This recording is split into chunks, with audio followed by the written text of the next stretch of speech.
I recently reacted to Misaka vs Killua, but now I'll be doing a full analysis of their fight as depicted by Death Battle. And yes, I know that their channel is focused on creating an entertaining rather than 100% lore accurate fight, as pointed out by loads of you in the comments of my reaction.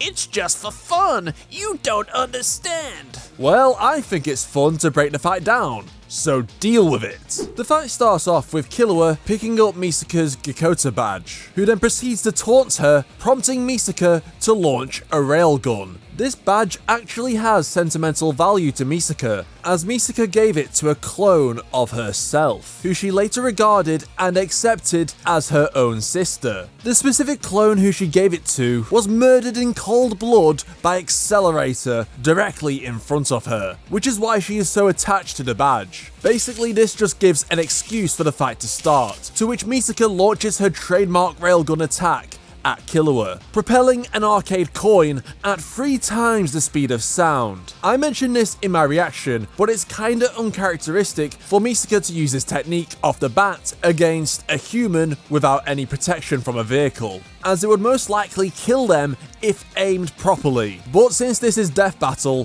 where both parties are trying to kill each other, then it's actually a decent first move to try and win. Killua then copies Sogita Gunher and Toma by catching the propelled coin, albeit causing him to move back a few yards, emphasizing it is a strong power despite not causing any direct damage to him. Killua also mentions he has a butler who also uses coins, which is a reference to Goto, who uses his nen to turn many coins into weapons. Killua then dashes forward and strikes Misaka. This is where creative liberties come in, as Killua should have the physicals up close to one-shot Misaka if he got a hit. But at the same time, Misaka should also have the reactions and combat speed to easily evade base Killua. Pretty sure this segment is just to show that Killua has the upper hand briefly, demonstrating his superior physical combat skill, to then later emphasize Misaka's analytical prowess and intelligence. She fires a quick jolt of electricity from her bangs, just like in the series, but Killua easily evades. Interestingly, all of Misaka's electric powers are presented as yellow, despite them having the same color as Killua's attacks in the canon.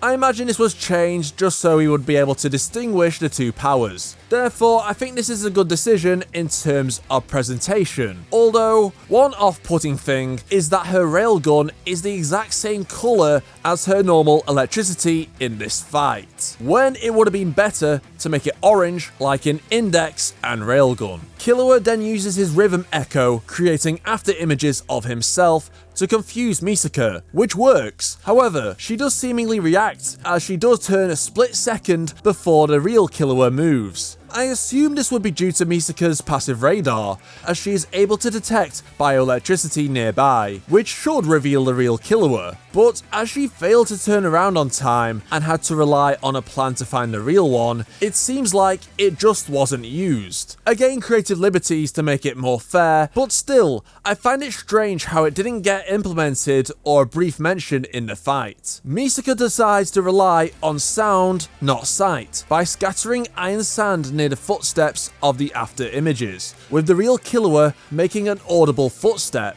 He then gets stuck by iron sand and launched into the air, to which Misaka performs a combo by firing a lightning jolt, which seemingly hurts Killua for a brief moment. I'm sure the Hunter x Hunter fans are curious why Killua didn't try to induce fear against Misaka, as she is not a nen user, therefore she would be more vulnerable to it. Would Misaka be able to resist fear inducement due to her being able to block mental attacks and outside influence via her electro barrier? While I'm not sure this would work against nen, as I don't remember how exactly the fear is inflicted upon the victim. Does it function by attacking the brain itself, or does it simply work as an outside influence? Either way, Killua doesn't really go for this technique often, and it's supposed to induce a form of paralysis. Funny thing is, Misaka's ability was implied to be capable of curing paralysis due to her control over bioelectricity and electrons, so I'm pretty sure she would be able to resist that in particular.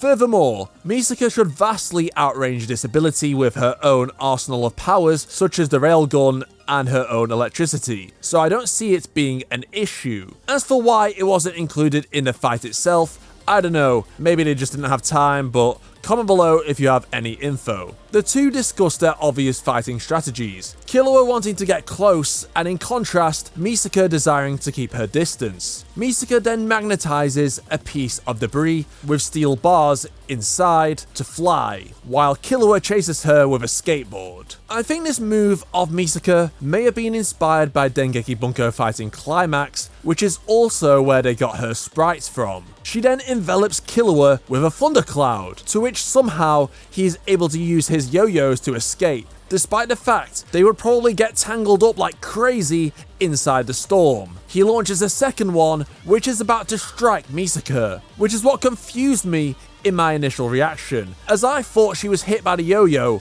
but weirdly, there wasn't any sound effect of any impact on the initial strike. She seems to be enveloped by her own electricity.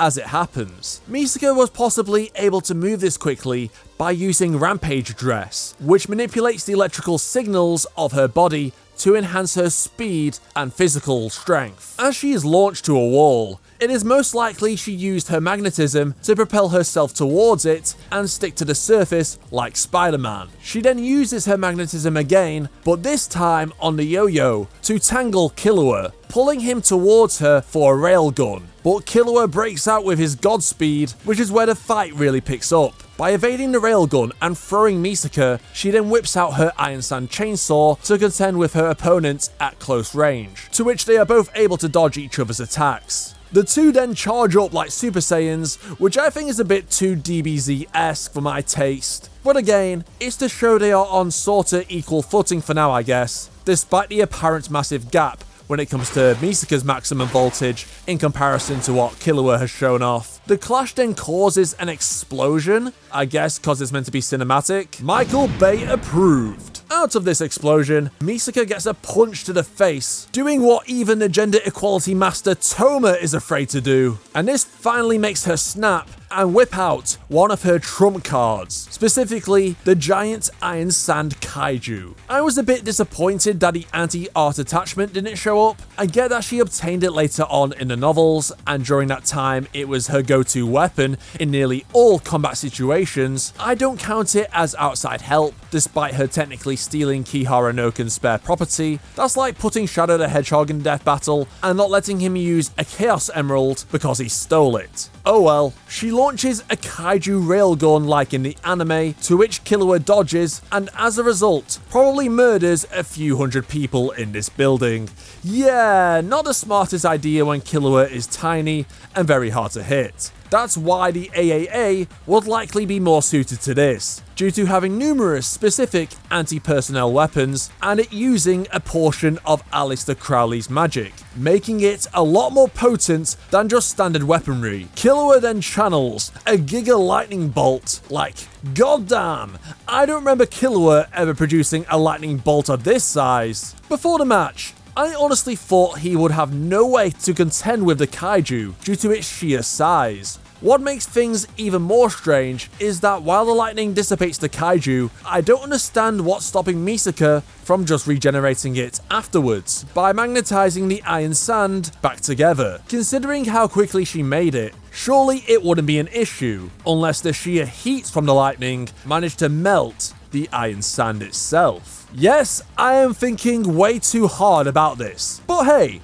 I enjoy it, so don't judge. Then we get arguably the most controversial and talked about moment of the fight. So, this Misaka that emerges from the kaiju is actually an Iron Sand decoy. This was pointed out by someone else, but it's weird how that the real Misaka somehow escaped unseen, and while the Iron Sand collapsed, the decoy, which is made out of the same thing, is completely fine. Just seems like Death Battle wanted to write a convincing fake out, and this was maybe the most convenient way to do it. While Misaka can make Iron Sand decoys of herself, this level of detail is not accurate, which threw me off in my initial reaction massively. Like, I thought it was some shadow clone jutsu or something. She can't add colour to the decoy like it's Microsoft Paint, and certainly can't recreate a biological replica of her internal organs on the inside. Like, that's just too far. Turns out it's a trap, as the Iron Sand heart then seems to infect Killua like a flood spore from Halo, as it brutally takes over his body and impales him from the inside. Yep, I don't think I need to tell you that creative leeway was involved. Misaka then takes her time to aim at the helpless Killua and finishes him off with the railgun, with his body exploding into multiple pieces and Misaka laughing menacingly. I saw some people complaining that Misaka was laughing at this, but hey, maybe New Testament 15 edgy Misaka would have canonically laughed at this, until the author Kamachi Kazuma decided to do a 180 on her dark side and threw away her character development. Well, that's another story entirely. Overall, I enjoyed this fight. Obviously, there were creative changes to the canon and things that weren't included, but it probably would have made the fight very boring if they let Misaka stomp Killua